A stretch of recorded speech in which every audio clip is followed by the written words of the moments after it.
Hey everyone, welcome back to the realm. We are back for season 4. I know we could have done without that little singing bit, but I felt a little crafty tonight. So, welcome back. I'm Gina. Rich, welcome back, everybody. I'm Jen. I'm Amy. I'm Rob. I'm Brian.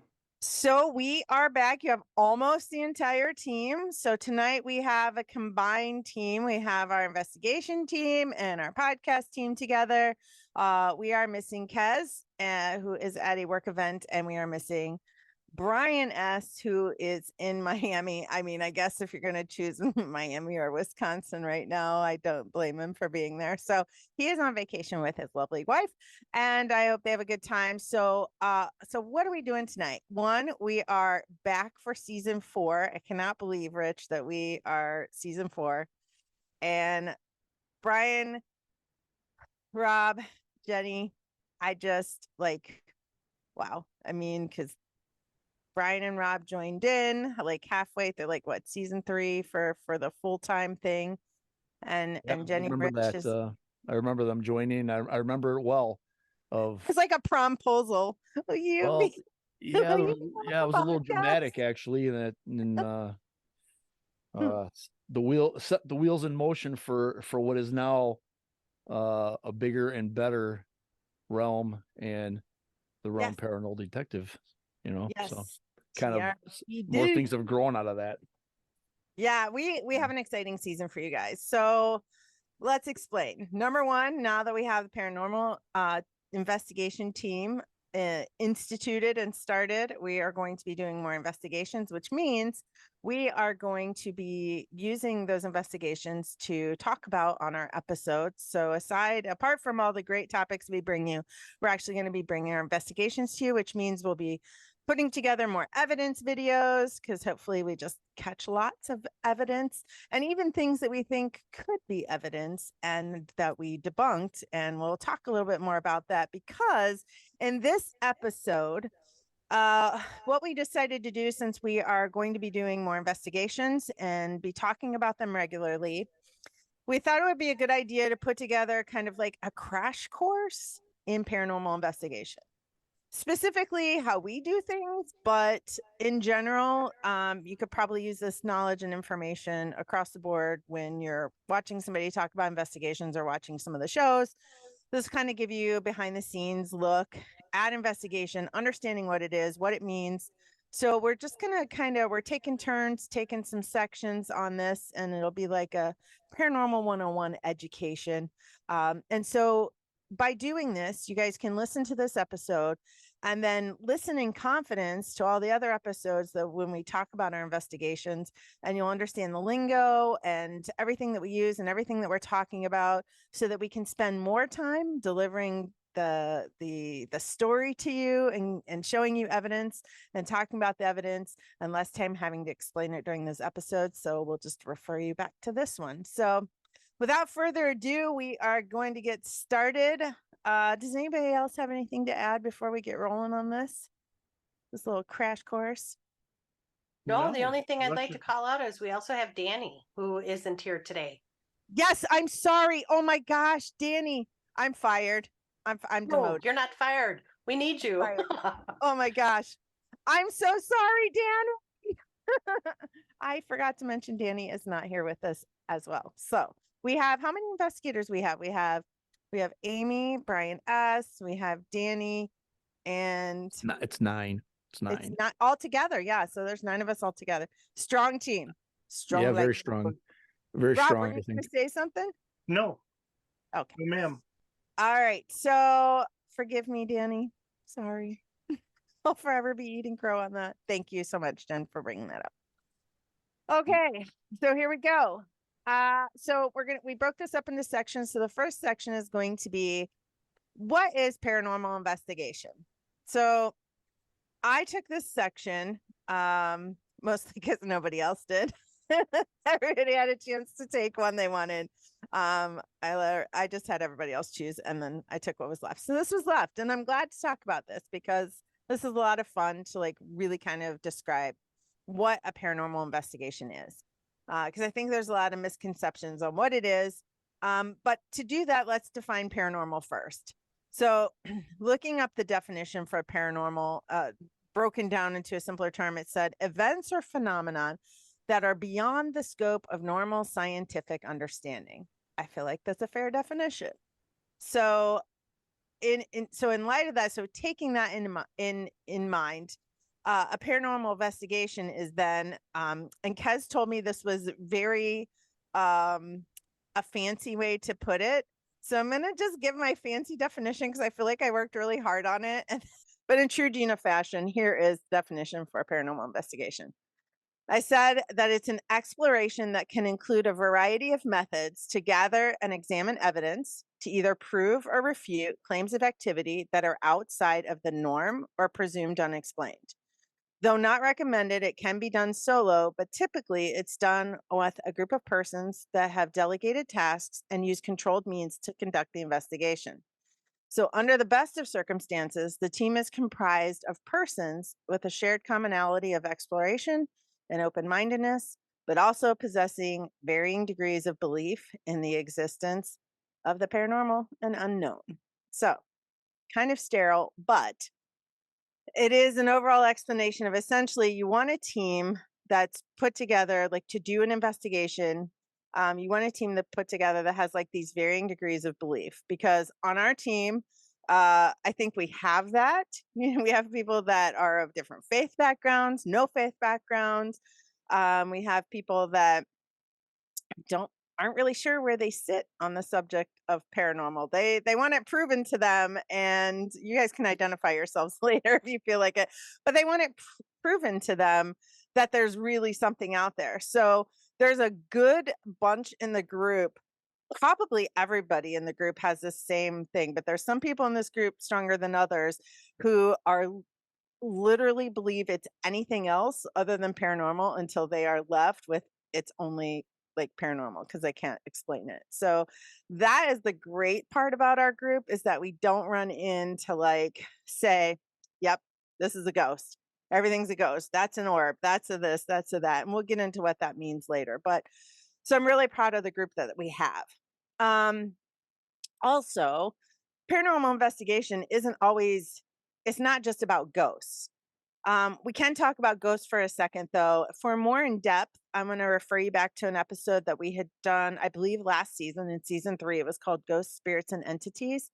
So take a look at that one because we go in further on what those things mean. But the word ghost is interchanged frequently with the word presence or entity, spirit, being, energy, and they all pretty much mean the same thing. Varying degrees of activity depending on what they're named or called. But it's essentially it's that the soul, there's an essence of one soul that kind of lives on or exists after it leaves their physical or earthly body. So it is thought that all living things, all living beings, humans and animals, have this essence. And so they're somewhere in this existence outside of our physical world, but still kind of has contact with this side. I personally believe that all living things have an energy that exists and can remain long after its presence is gone. Uh, Even trees. There's a couple things that I have that I'm going to bring up in our Weird Weekly News episode where there's like a ghost tree. And there's a couple investigations we've been on. One that we went on that we felt like there's this one tree. If you remember, I think it was at Farrar, that was really like spiritually charged with that property. So it was pretty incredible. So I do believe that everything that kind of uses the elements in the earth around us has an essence that lives on past its physical body. So then we got to kind of talk about what is haunting. Like what kind of types of hauntings are there? So in terms of paranormal activity, which is not just a movie, but it's like the event of a phenomenon that happens that's believed to have been caused by something beyond, in the great beyond, but inside or able to interact with this plane. So we're talking about a haunting, talking about that. We're talking about a place that experiences continual activity that's not being caused by something that is present in a human form in our human world, like a person, an animal, the elements, or whatever, electrical problems, earthquakes, what have you. But hauntings essentially, to simplify, can kind of be broken down into two main categories. One being an intelligent haunting. So this means a spirit, an entity, or energy is actively participating in communications or events that has taken place, down to the detail of even giving responses to requests that we make as investigators. So, we could say, turn on this light, or, you know, tap, we tap on a wall and say, hey, can you tap on the wall? Can you give us a whistle? Um, so that's what an intelligent haunting is. Um, and those things happen like on demand, which is kind of there's a whole other like subsection called poltergeist activity, which if you go back to that old episode that we had with ghost spirits and entities, we talk a little bit more about that. Another type of haunting is called residual haunting. So this type is believed that something either took place in that location so repetitively, or something happened that was like so significant that it kind of imprinted itself in that space and time. And it kind of runs in a loop without Mhm. regard to its environment or anyone or anything around it. So if you just think about a tape, and we've heard this explained like this before, but it's the best one. I don't know how many of you are old enough to have had like where you recorded songs on the tape recorder, and then like I used to be there with my tape recorder in the top 40 music, and I'd hit record and have it turned over on top of my clock radio recording.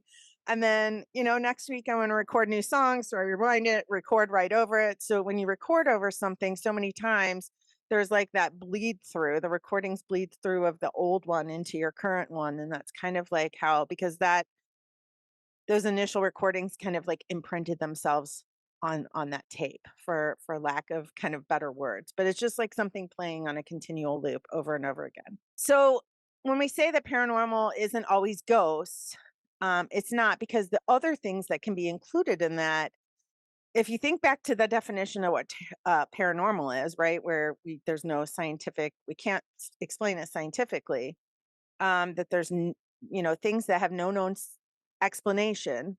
There's things that are myths, legends, folklore, all things like that can be considered paranormal events to investigate. So when we think UFOs, Yetis, Sasquatch, fairies, giants, ley lines, advanced civilizations from the past, witches, warlocks, cults, telekinesis, psychic abilities, all of those things are considered events of the paranormal that can also be investigated. So there's just different ways you would go about looking at those things. So the next question that we wanted to go on, our next topic under that, would be, how do we find investigations as a team?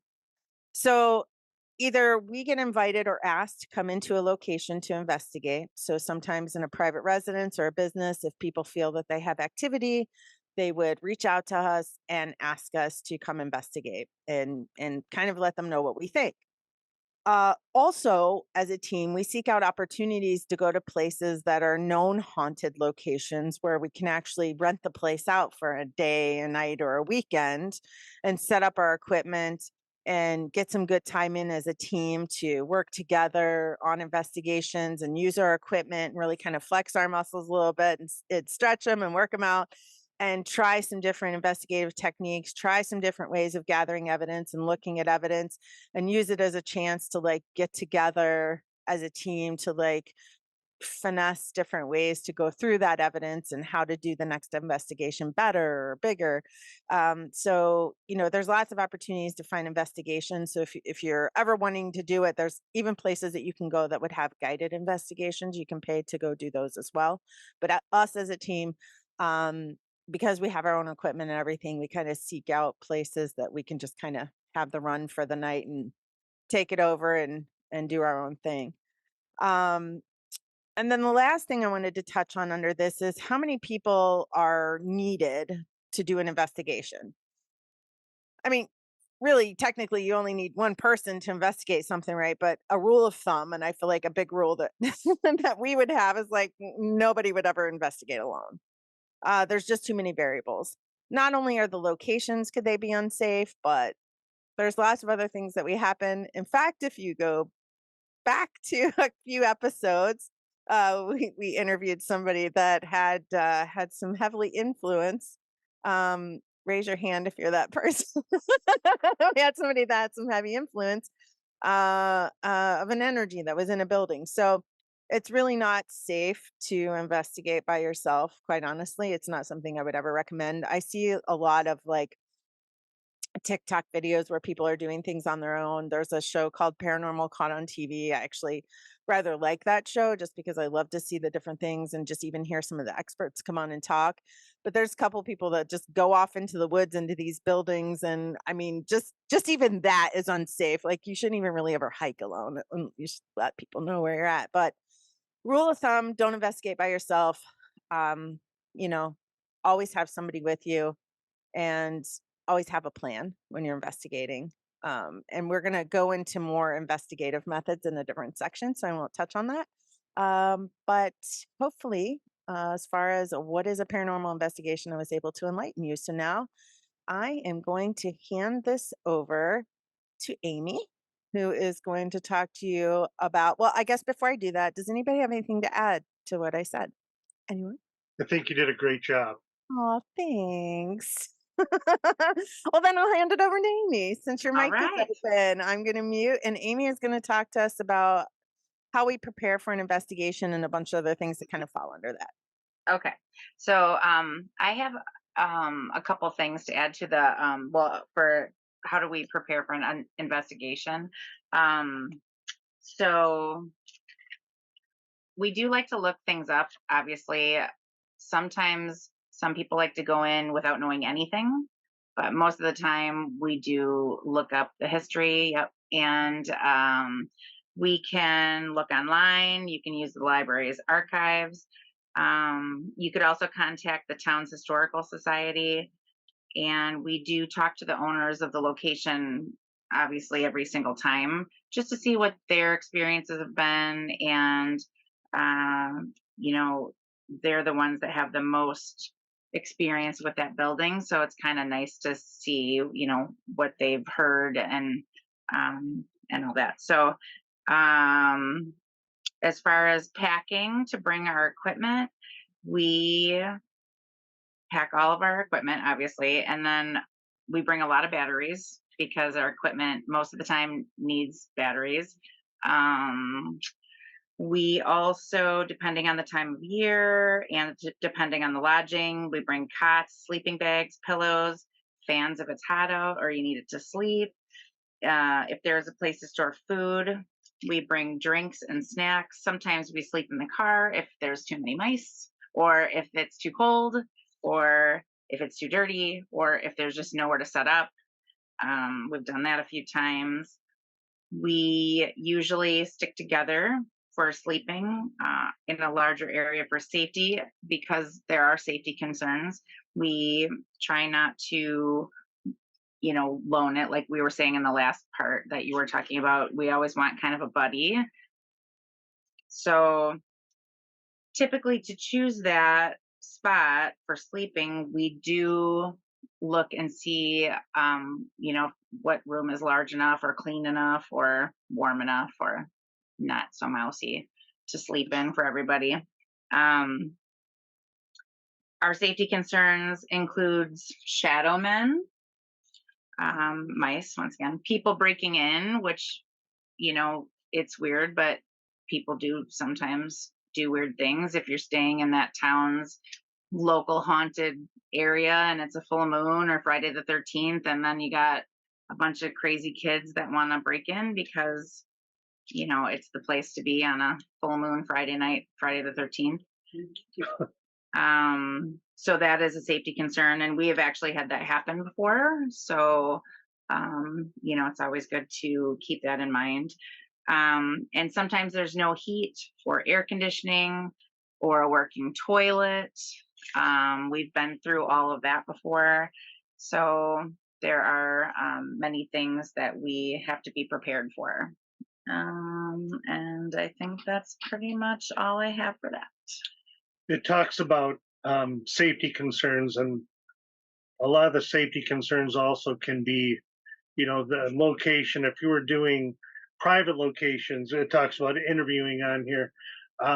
We interview owners because we never know what we're getting into, and that can be with the people as well. Unsafe situations, drugs, violence, certain mental illness that we're not prepared to deal with. We've turned down investigations because of situations like this before. I mean, other safety concerns too. If you're not doing a private investigation, even if you're going somewhere where it's been paid, is buildings can be old. Black mold is always a concern. So these have been some of the other issues, safety issues, as well as, well, like I said, how we interview people. So yeah. I would like to add that bats are also a Oh, hazard. yeah. So I have that later. I wrote that down for later. Oh, okay. Well, I think it's worth mentioning more than once because they were It's scary. great. No. Yeah, safety is going to come up again later. Oh, I'm sure. Yeah. That's a big thing.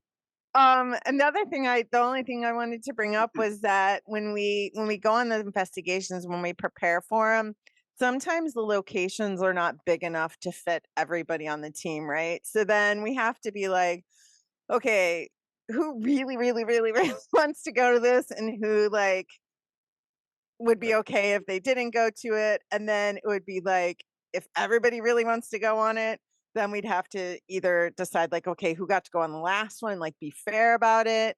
Sometimes we just have a ring fight and we just like all stand around and I'm just kidding. We don't really fight, That's all. but We rock, paper, scissors. It's always rock, paper. no, I mean, another alternative, which we haven't run into, but we could certainly do, would be, switching off. So especially if it was a multi-day investigation, it was a smaller location, we could also have one team go in one night and another team go in another if we have some place for the whole weekend. But size does matter in the sense that you don't want too many people in a location if it's too small, because you're really, and we'll talk about this a little bit more with evidence, but you really risk missing some evidence and contaminating evidence that you might not even be able to use that would actually be evidence, because there's just too much going on in the building. I mean, you have too many people, you could be kicking up a lot of dust and a lot of other things, and that can create things on video that seems paranormal that's not, and it creates a lot of extra work. But thank you, Amy. Sorry, I'll let you finish it out. And then that was pretty much all I had for that section. So I'm going to pass it on to Rich and Rob. So, all right, take it away, Rob. What do you need to be an investigator? Well, permission is a good thing to have, because I would never recommend that anybody go someplace that they didn't have permission to investigate, no matter how creepy it is. Yeah, no matter how. So no breaking and entering. We have never ever done anything like that in our paranormal careers, like cemeteries or anything like that we did not have permission to do.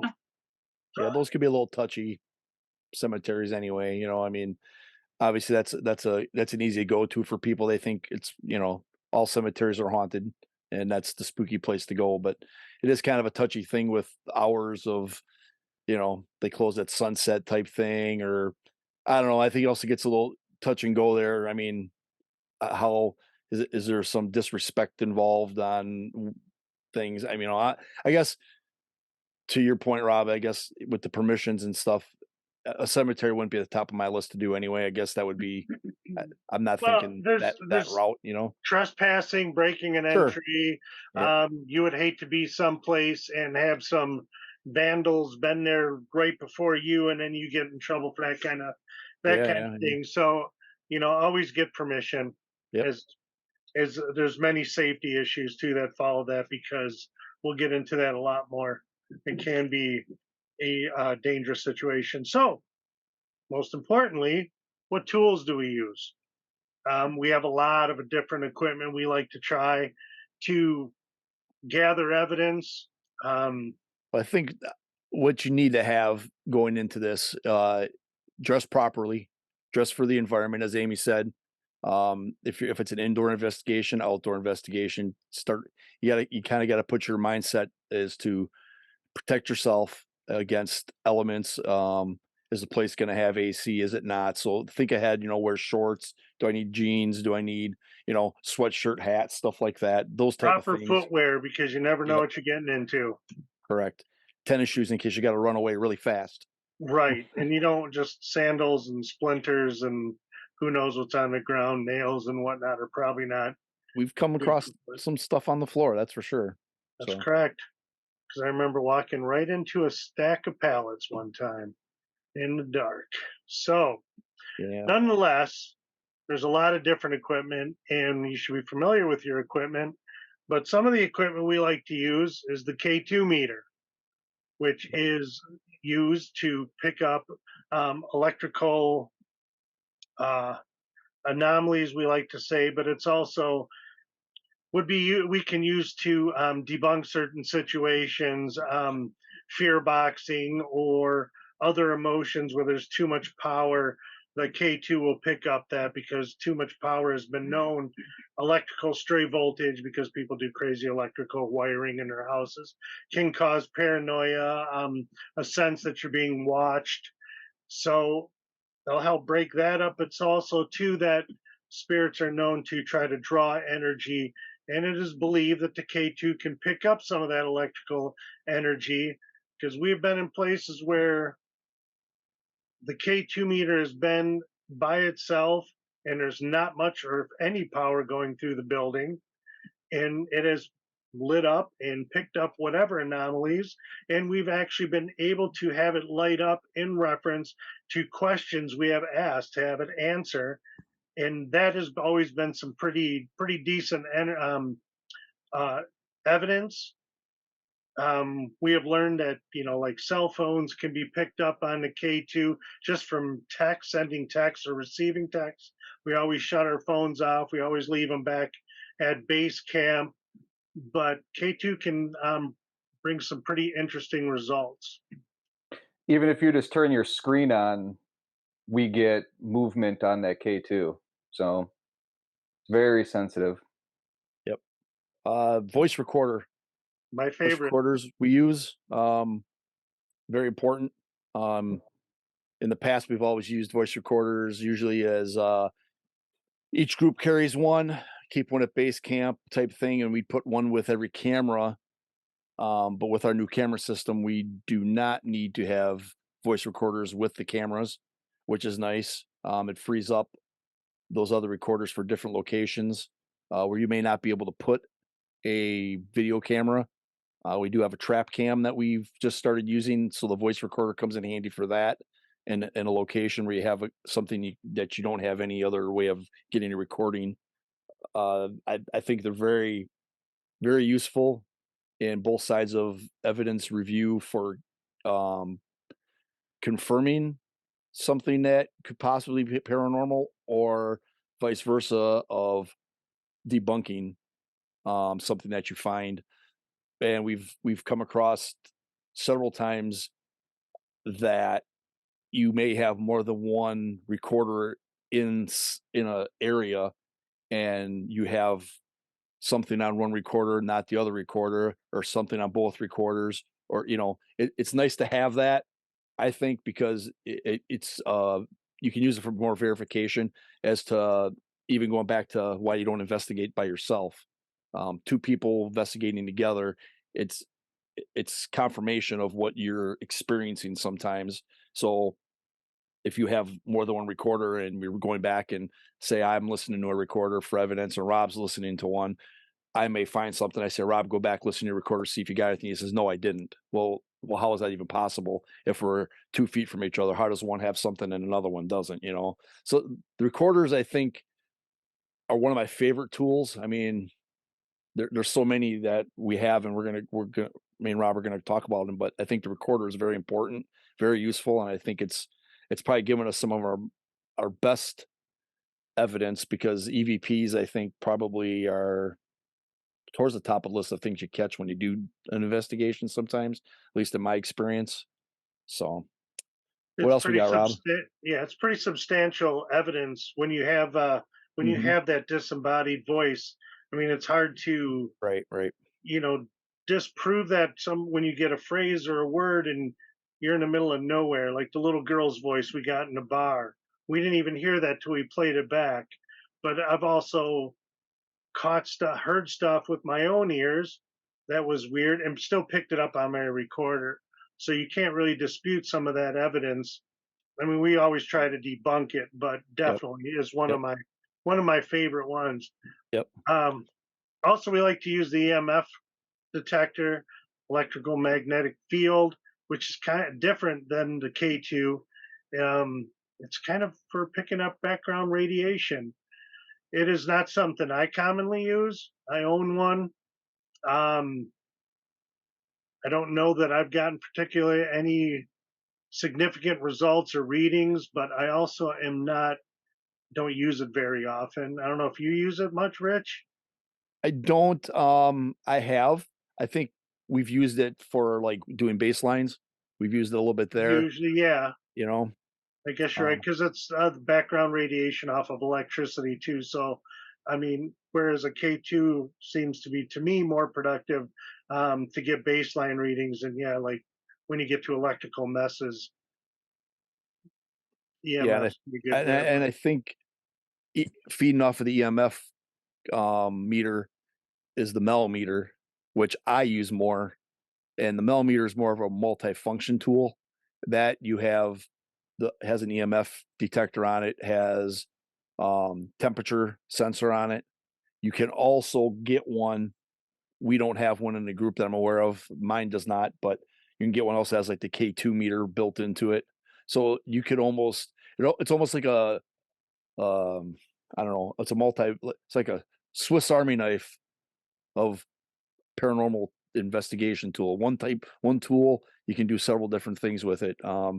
And it comes in handy when you're trying to go out in your group and you're trying to decide what you want to bring with you. It's easier to carry that one millimeter with you than carrying a K2, the EMF detector, a flashlight, or laser thermometer. You know, it covers a couple more bases for you. And as you know, Rob and the other investigators, we use a vest usually because we carry so many different things with us. So the less you have to carry, but the same tools can do more of a range of things. It is cool. So the millimeter fits that check mark, and I use that more than I probably use the EMF detectors. I do have a couple, but I use the millimeter more. Well, and then flashlights, of course, goes back to safety. You don't want to walk into things. You also want to be able to check corners for monsters. But also, where I've seen, and is not one of my favorite bits of evidence, is where you unscrew the light bulb, the flashlight just enough so that it's not making connection to light up, and you use it like basically like K2, where you ask questions. Is there anybody here with us? And the spirit will use basically the energy to connect that missing part to light up the light, and two for yes, three flashes for no, whatever, however we want to verb it.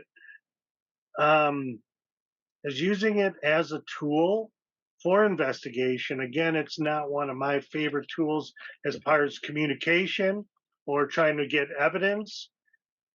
Usually mine is for safety. Okay. Yeah, mine as well. Try not to use it too much. We've been in a couple locations where you have to use it a lot because it's just dark. Yeah, We've I been, usually use my camera though.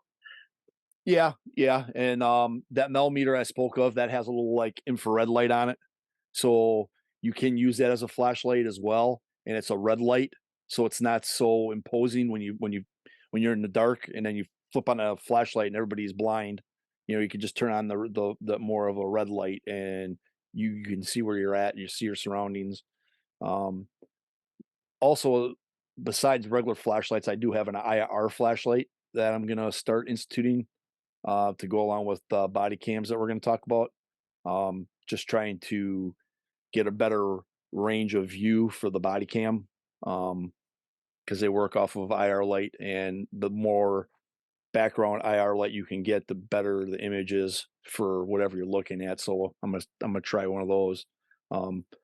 Next thing on our list is motion sensors, which we use. We have them on our cameras as well, which we are currently having an argument with, and are going to figure out why they don't cooperate sometimes. Not a big deal. But I think the motion sensors that we're referring to are like the little ones you would have. They're like little white ones with like a blue light on them. You would use them at home for different things. A lot of stuff that we're talking about here are just things you can buy at Menards, Home Depot, whatever, or Amazon, because they're multifaceted. Because I mean, let's be honest, ghost hunting is cool and fun, but it's not a scientific thing, not it's no matter what we find or whatever we could bring up, it's never going to be accepted as proof of anything. It's all opinion, and until someone has the holy grail, it's just the way it's going to be. So a lot of things you can do, a lot of tools are homemade that people come up with, or like I said, you can just go to the store and you can a flashlight, the motion sensors, they've come in handy. I don't know. I don't know that we've had too many of them actually give us anything other than when we walk in a room and it tells us we walked in a room. I mean, I think there was a couple locations in a previous lifetime, that we used them at some locations and maybe they went off. But when you're dealing with stuff like that, like the flashlight test thing, like Rob's talking about, or things that turn on and off like that, you kind of got to take it with a grain of salt, is my opinion, because you don't know what can make them go off. But we do Especially if use you're them. in some older buildings. Yeah, I mean, you Insects, don't know. animals. Correct. Yeah. I mean, just like as I was jokingly mentioning a bat earlier, I mean, if you don't really realize there's anything flying around in there and it goes off, something could trip it, and you're watching the camera somewhere and you're freaking out because, oh my God, there's nobody there, but the light went off. Well, then it's time to investigate a little deeper. So, I mean, it's a great tool to maybe lead us to dig deeper into something, but I don't know that we use them as telling us that something paranormal is going on. But they are a tool that we use. Next is the SLS. Rob, you want to talk about that? I know we don't have one yet, but Sure. It's another one of the pieces of equipment that I don't use and have no interest in using. I think the Connect camera is amazing, but I mean, It's really may or what may it not be is it's like a iPad in a Connects from an Xbox, which also we know was not a great tool for Xbox because they stopped using it and manufacturing it way back. So, I mean, I've seen some interesting things, but I've also seen it basically looks for the shape of a body is what it's looking for. It does a scan like that, but I mean, I've seen it show up outside in a bush, inside of a bush, have the body in there. And to me was just, one. it's probably picking up branches, So Or there was something creepy hiding in the bushes. there ready could to have been pounce. something creepy in the bushes. We were at an investigation at Farrar, and there was something, I think, is sitting next to you, putting its arm around you. But it's also, there's so many bodies, and you're only supposed to use it. I think it's like a 6 foot to 10 foot range, is what it said when you had your Xbox. Yeah. So, so where we were using it at that point, we were pretty far from the range. So I don't really have faith in that as being a good tool. We don't use it very often and haven't. So maybe we haven't given it a fair try. Maybe somebody listening to the show can, comment or, email us about how we're using it wrong, or maybe some experiences they had that seemed to be a bit more substantial. But yeah, that's my bit on that bit. I agree with you, Rob.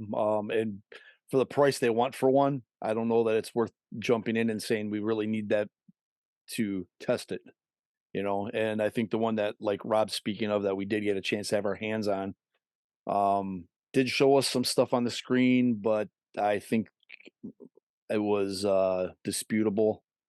Let me just say, if anybody So wants to sponsor us, we will go yeah, any you scary. know, I mean, I'm all for Sponsor buying us new Send equipment, us but some equipment. I mean, you know, we'll No. try it out. So should we just start this all over and be like, it's all the best. Here's another fantastic piece of equipment. No, just prove Rob wrong. That's what it should be. Say, Rob, I heard those SLS were great. What do you know? Well, let me tell you, Rich. well, I'm not buying one, so I'm all for buying new equipment and giving things a try, which I've upped the ante on some things I've Well, purchased would you here. try a night vision camera? Oh, funny you'd say that, Rob. Yeah, I would. We do have some night vision cameras in our arsenal. We have total of, I think we have 8 that we use, but correct me if I'm wrong, you have 8 of your own, correct, Rob? So we technically have 16 cameras. That's correct. So Yeah, we could set up 16 cameras at once, 8 with Mhm. sound, 8 without. Mhm. Then we have the body cams. I'm gonna tell you that I love once the they- cameras we have now with the sound and They're the so primo.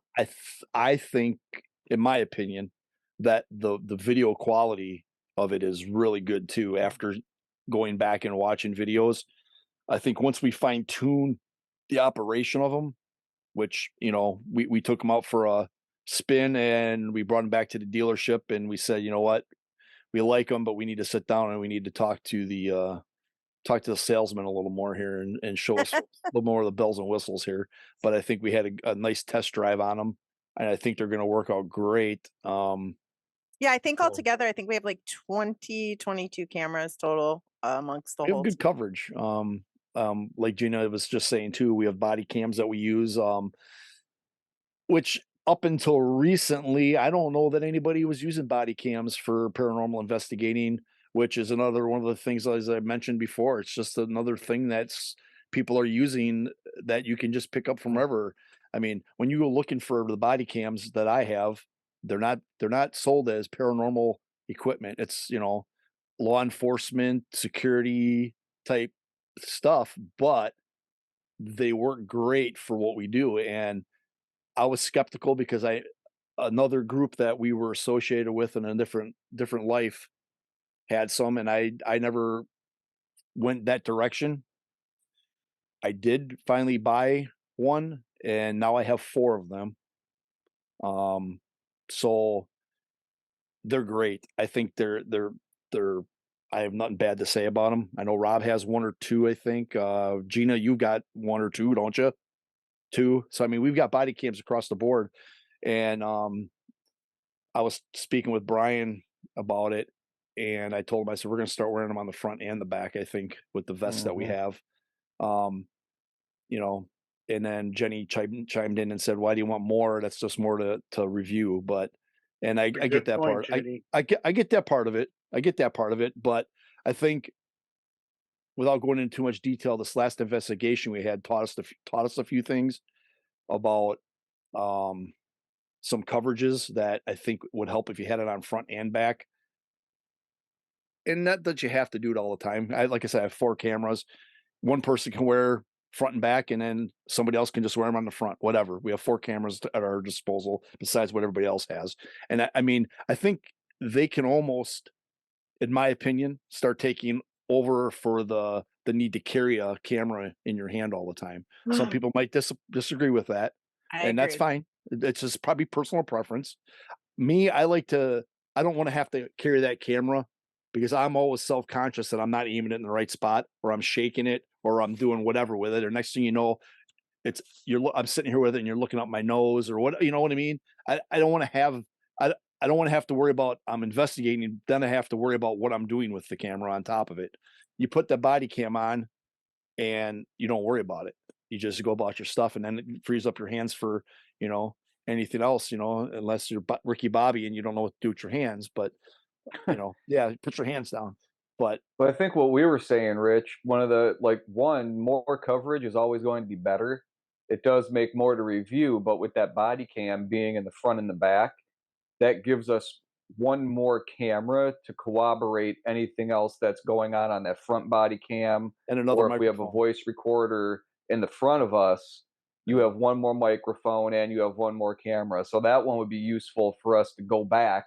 If we get something at, an hour and 20 minutes on one thing, we always know we can go right to that, sync it up, and see if we're matching Right. anything with it. It- So for Right. stuff like that, I feel like it's just more coverage. Yeah, and also if you think about it, incorporating cameras into the investigation that now have microphones, we've eliminated the need to really have static Right. voice recorders, because we used to have digital voice recorders stationed at each camera because the camera didn't have sound. Right. So now we can use the ones without sound just for monitoring purposes. And, then the cameras now, even the body cams are incorporated with night vision and sound. And it just so you're really kind of killing two birds with one stone. So you're reviewing two types of evidence at the same time versus we Right. used to have to do all of the video and then all of the audio. And it was. But do we have evidence to back up that the microphone on a body cam is better or equal to that of a voice recorder? Well, look back to the investigation that we did at the children's home when we picked up that noise on the body cam and on And the the voice recorder. recorder. So it was at They're least about the same. I'd say cooperating. they're equal from what I've So seen. see, we're giving you guys an example of how we go over evidence. Yeah, let's move on. Well, Yeah, because it's also just when we were talking, Rich had mentioned having the IR flashlights to go with the body cam. Mhm. Okay, so the camcorder I use in full spectrum the whole time, and it does have an IR flashlight on there, which Yep. what I didn't think about till right now is that it would complement the body cam. Sure. But when I have the cam, I think I'm pretty good with the camera, not looking at my shoes or the ceiling all the time. But when I hear a noise or something, or I'm sweeping, I'm not turning like Batman with, in the first Batman movie. I'm turning my head real quick. Do you know what I'm saying?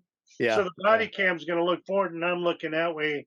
And Right. if I have a camcorder in my hand, I don't know that I would give up the camcorder because or the voice recorder. Those are two of my favorites. Yeah. And my Like security. I said, it's personal preference. Everybody's as far as going to personal do it preference. differently. So I But just want to. I have nothing against that body camera. It's really nice. I might have to cut my beard off to use it properly. well, I don't want you doing that. And just There's for maybe a those that hole are in there. listening, yeah, just part it. Have I'm two gonna have to get pigtail mutton braids on either chops. side. Yeah. And just for those that are listening, to give a little insight, IR just essentially means infrared, which helps you see things.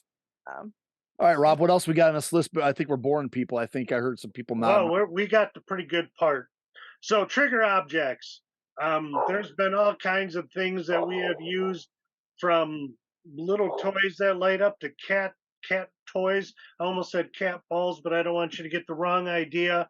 These the little plastic balls with the lights in it that cats knock around. There's been just a lot of it has been toys. There's been other stuffed animals and whatnot that are actually made for this. If you ever go to like Ghost Stop or some of these other paranormal stores, you'll see things that are supposed to go off when there's a spirit or something near it, or that it can interact with it. I have seen some pretty interesting stuff happen with trigger objects, and flashlights could fall under this. The way when you set it up as a trigger object, still not one of my favorites, but oddly enough, the cat toys, the cat balls, on different investigations, even in different teams I've been on, I've seen interaction that is pretty amazing. And it's been caught on camera as the interaction's going on. Also, sometimes, things have moved. So essentially, you guys we're putting out objects that we think ghosts will be attracted to. I don't know that they would. I would have never thought that a ghost would be attracted to a cat ball, or why a ghost would be attracted. Maybe it's a ghost cat.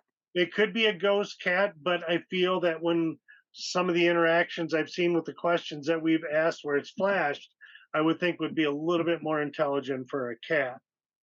But whereas like that doesn't have to be something that flashes or lights up, just putting out a regular ball if there's been believe there's a child around, or we put other toys out to see if they will be moved, or different places when we come back and check on them later, is another type of trigger object. But to me, the most interesting men, the ones that actually light up or make sounds.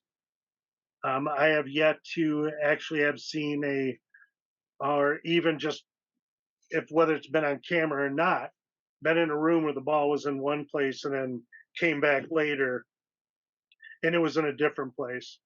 But I mean, we actually have evidence that interaction on camera while we interact with some of the trigger objects. So I in my vest, I carry around a couple cat balls.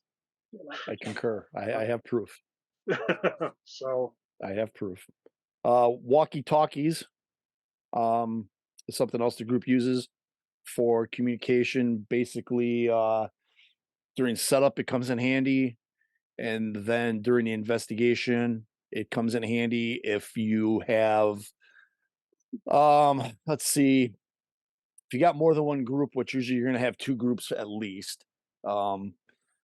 Each group can carry a walkie-talkie with them in case you're in a different location of the building or whatever location you're at, and you come across something or you hear something, you can contact the other groups or the person at base camp watching the cameras and bring to their attention whatever question you have or what you need to ask them. And that way you don't have to, let's say you're at a location that's a old hospital, you don't have to truck across 3 floors and a mile of a hallway to get to somebody to ask a question. We don't like to use cell phones on during an investigation, as we mentioned before, but I think Brian mentioned it, I think at one point, because every time that phone sends or receives, it has a signal and it affects our equipment in different ways. And it seems like every time we go on investigation, we find a new way that it's manipulating things. So it's really not a good thing to have.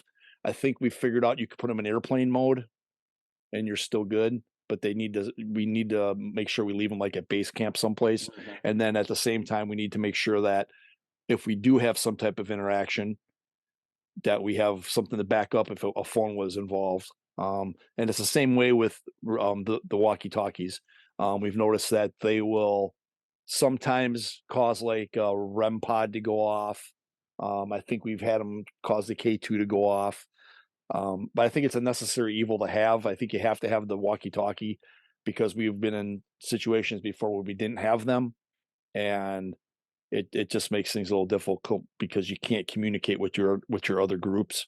And with 9 of us in a group, if we go to a location, all 9 of us are there, we're going to be splitting it up into 3 groups plus a group sitting at base camp.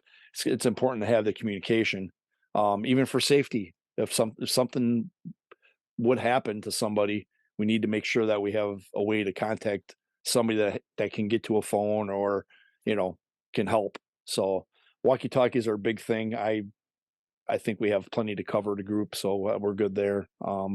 Still cameras. Rob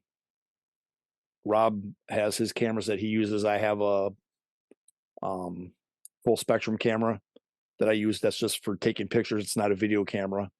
But I use that regularly on our investigations. I'll make sure that I go around and take pictures with the full spectrum. I have caught stuff on it before.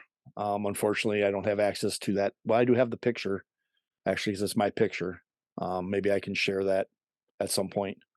It's quite interesting, actually. But what else we got? Body cams we talked about. What about Spirit Box, Rob? What do you know about Spirit Box? I haven't. How do you feel about it, I guess? I guess I'm not really convinced that it's a really good tool. I've seen it. I've seen some kind of interesting things. I've seen the most interesting stuff on TV, but then TV. again, it was on TV. Yeah. it's difficult for me to actually be the recipient where I'm listening because it's hard for me to pick up the words for some reason where other people can do it easily. I feel like when we're in a group and we're listening to it without headphones isn't as productive as trying to do it where we wear the headphones Mm-hmm. and we ask the questions and the person with the headphones actually comes, just says the random words that they hear. I'm not really sold on it. And It's a tough one for me too. It's a tough one for right, me. because I just feel like I don't really get how the spirit world is going to line that all up Hmm. to have it to have it, I you think know I what I want it mean, to to work actually be the words come through and the signal. right. It seems too many variables. It's I like want it to winning be the really good. lottery, Yeah. and Yeah. But also I did want to mention because we were talking about the cameras, was Mhm. that I always bring a digital camera too. It is one of my favorite arsenals as well. Yep. Yep. Was that I always take two pictures. I always take two pictures without a flash, two pictures with a flash. I have also caught. I'm not the orb guy that thinks every dust particle is an orb, but I've gotten white streaks of light that I actually physically saw fly past me and caught it on the camera. Um, I think that taking the pictures like that are very. It's an important. It's like a baseline. Yep. Um, Yep. I and agree. it's also don't bring your phone, so there's your camera that's good to be used and Yep. I whatnot. agree. But yeah, Yep. how do you feel about that spirit box situation? I guess I want it to work really good in a bad way because of seeing it on TV. Right, You know, right. See, and that's what it is, and I I just feel like it's never played out the way we've seen it on I TV. think we've used it a few times on some investigations in the past and had some interesting results. Um, but I don't think we've ever had that Wow moment, spot on, just you know. wow. Yeah, where you ask a question and bam, you got an answer. You ask a question, bam, you got an answer. It's always seems like you ask 10 questions and then you randomly get something. And then all of a sudden you get 3 answers in a row. You didn't ask anything. It's like we've never really had it where we've gotten anything real substantial. And I don't think we're going to stop trying it because I it's just is what it is. And I think it's something cool to try. I mean, I don't know that you need to spend an hour of doing a spirit box session, especially if you're doing it for 10 or 15 minutes and you're getting nothing. And I think you move on. I mean, every group has their thing. And I don't know that we maybe we just haven't had maybe it only takes one time to get something that hits it out of the park, and then you're like, oh man, we got to do that all the time, and maybe we just haven't had that moment yet. Hopefully, but The spirit box seems like something you would use if we're in a room or we're in a place and we're getting all kinds of activity leading up to that, and you're getting true. hits Yeah, on the K2, you're getting EMF, you're getting temperature drops, Hmm. you're getting other call and response. Sure, take out the spirit box and see. If you're already getting a lot of activity, maybe you can get something then. But I think if you don't have anything else going on and it's just spirit box stuff, it's really hard to take any of that, you know, Good point. I Good point. agree. I agree. Good point. Good point. Let's see what we only have a couple things left on our equipment list. There's a couple things that Sensitive and intuitive sensitive and intuitive. Um, we have people. people that we know that would fall into that over there. category if she likes to admit that or not. That's up to her. I think all of us, without going into that, are sensitive to a certain degree when you walk into a place, if you get a feeling or not of just the energy of the building without actually being like a psychic medium or someone that can communicate or gets that stuff back to them, fed back to them. I think just walking into a place, I don't know that I'm one of those. I don't know that I've ever been to any place I've walked in and I went, all right, this place creeps me out. There's something going on here. I don't know that I've ever had that experience. Um, I've had some creepy experiences happen, but I've never had one that's freaked me out to the point where I gotta like, sit down and take a breath and go, man, that's crazy. I mean, I'm usually into it and I want to find out what's going on. We had it. The only time it's ever happened was on the last investigation.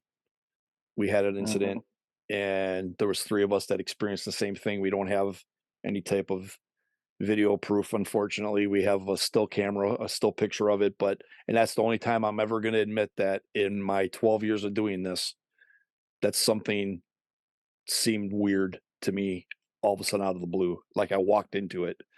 So I don't know what that was. Was it something? Was it not? I don't know, but that's the only time I've ever had that happen. It was weird. But I think everybody has that ability. And I don't know, maybe some people don't hone in on enough that they want to talk about it. Well, I mean, for me, I think it's really hard to like, I'm not somebody that subscribes to,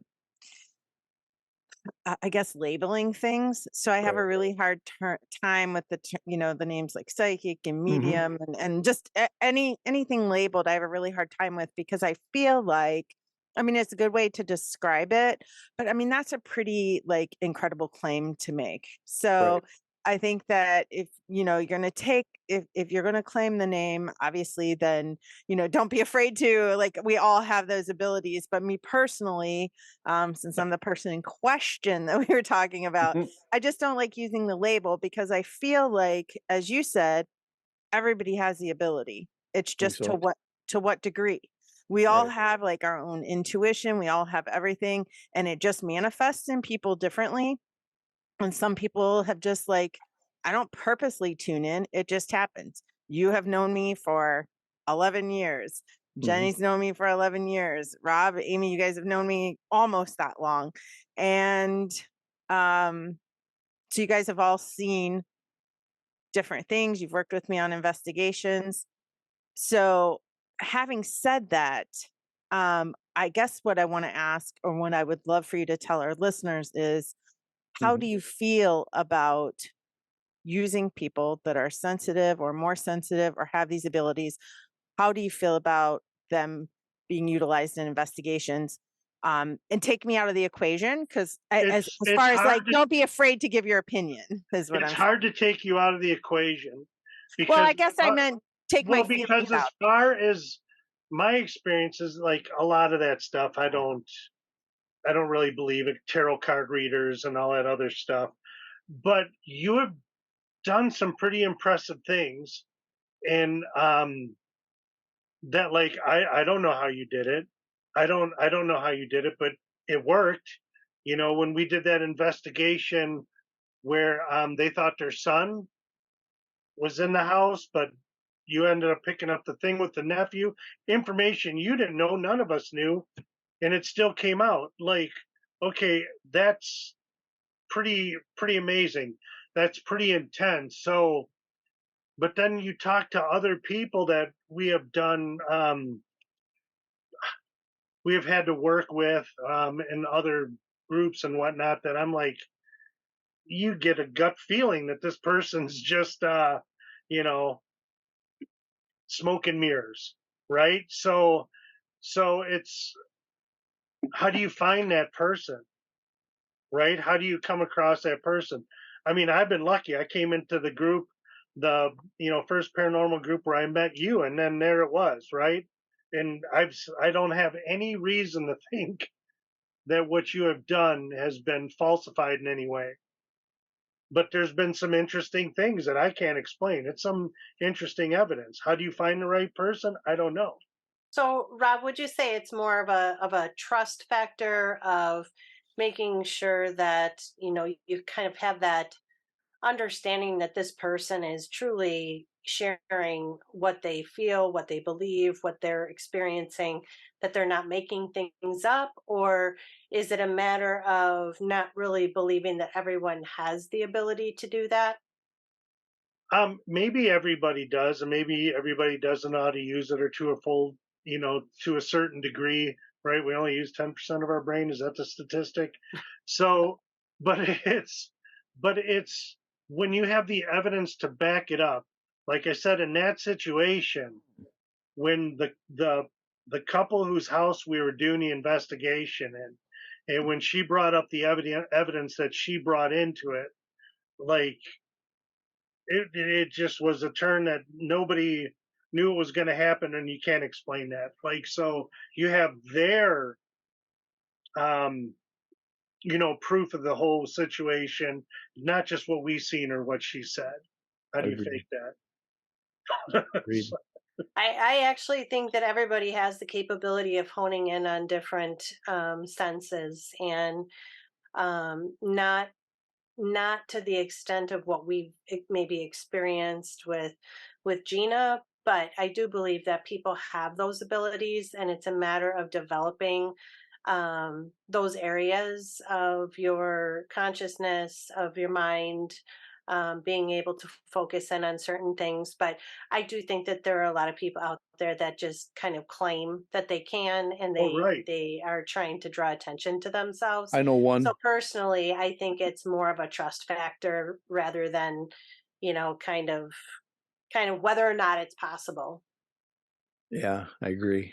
My thought on it is, I think if you're going into it, and you know that I don't know that it's something that needs to be publicized, or I think everybody can have their own take, gets whatever they get out of it, and you can make it whatever you want. I think that there's a lot of people out there that have that claim that they can do it all, and then there's the people that don't say a thing but can back it up, and I think those are the people that you need to pay attention to, because they're not out there looking for fame. They're not out there pushing it on you. Look what I can do. Look, if they're asked the question, or if something comes to them for them to bring you information, that's when they take care of what they have to take care of. And that, I think, speaks volumes for what we do. It's nice to have the verification of something that you're of a field like what we're trying to do with the paranormal, doing investigations, trying to debunk it, trying to prove it, whatever.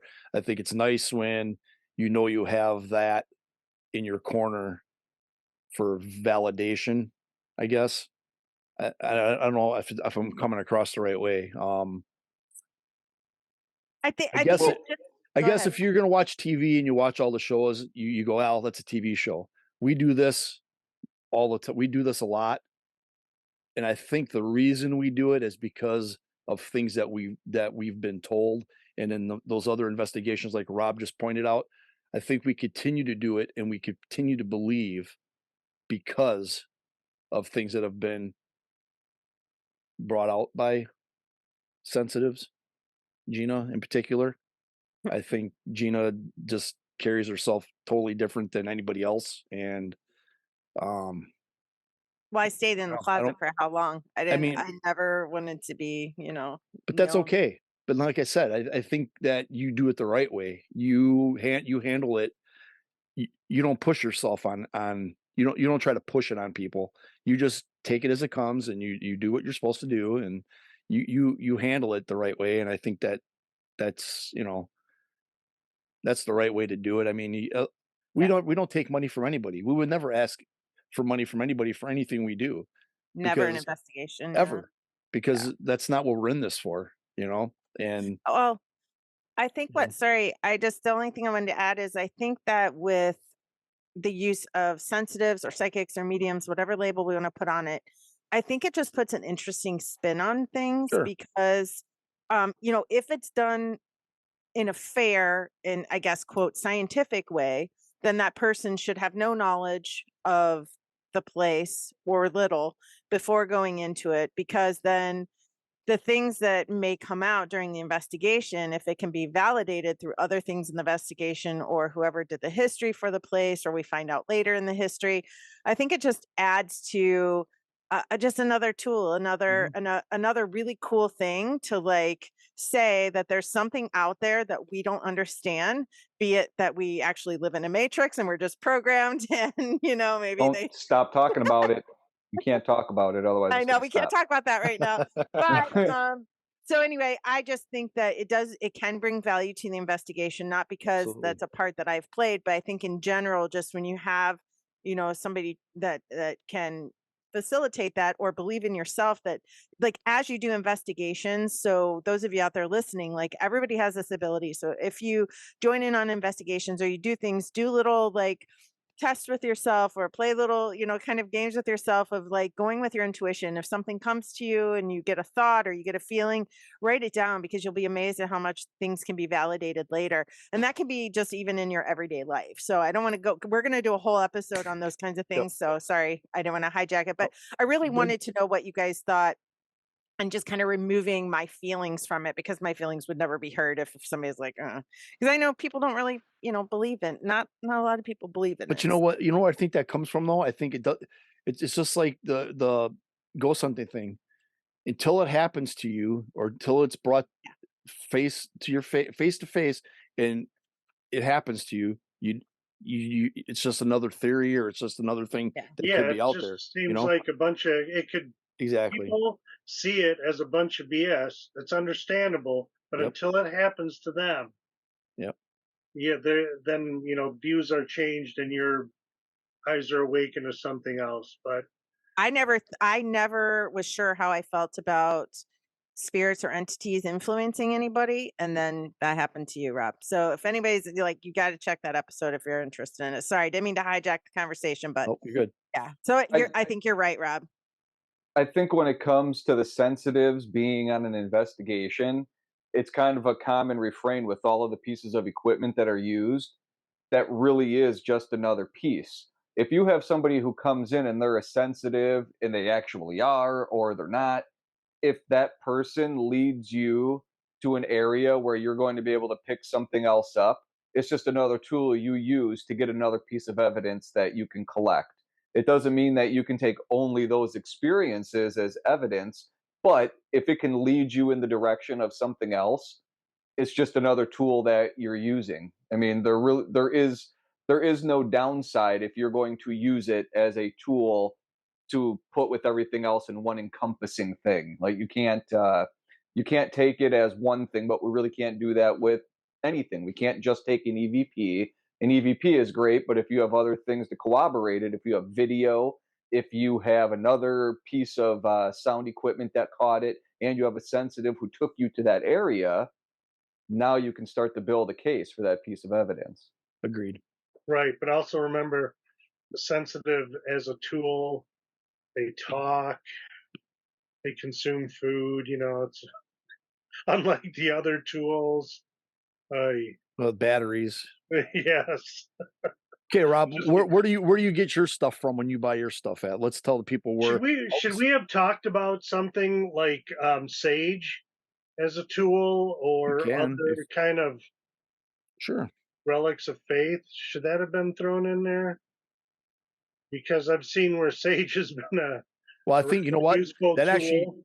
that should go to the very beginning of our conversation about tools and equipment before we start talking about each individual piece of equipment. Those would have been good things to add. So, as Rob said, bring holy water across, a young priest, an old priest. Well, I'm just saying. Oh, Throw I it mean, in. a lot of people, as we had talked about earlier, I mean, whether it's atheists or a different faith, a lot of people have some kind of faith sure. and Yeah. beliefs in this. And where sage isn't necessarily religious relic, it is a sort of spiritual, For cleansing, correct? cleansing. So Yep. it's not a bad thing to have, because whatever your belief is in the whole ghost paranormal situation is, you don't know what it is, whether you're communicating with a spirit, a demon, a interdimensional being, an alien, whatever it is. It's good to have something like that with you. But where do I get my stuff? Yeah, where I've you get got your stuff pretty at? much everything I have ever bought straight from Amazon. Okay. I have looked at GoStop before, GoStop.com, and have been tempted to buy things, but for a good part of that, I end up going to gotten everything off Amazon. Okay. I too have used Amazon. I've used eBay for some stuff. I don't recommend it for everything, but they do have some stuff out there. Now that the paranormal field is what it is, there's a lot of people that are selling old equipment or things. You know, everybody upgrades and then they're trying to get money for their old stuff. I've done that before. The Ghost Hunter store is another location online along with Ghost Stop. You can find all your stuff there.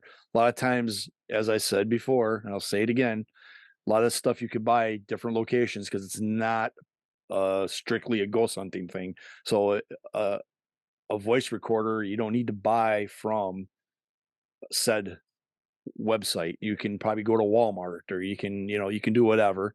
A lot of places will hype them up as that they're the greatest thing and it's perfect for paranormal investigation.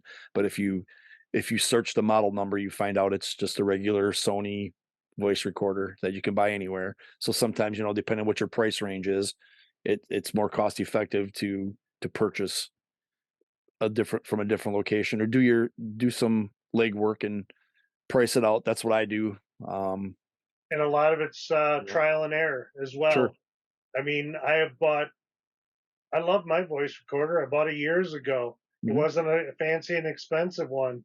And I've got some pretty questionable evidence. I mean, not questionable, like odd stuff on there. Like I said, I heard a disembodied voice with my ears and picked it up on the recorder. So Yeah. I don't know. Just depends on what you want to spend, and it's going to be trial and error. I hear you.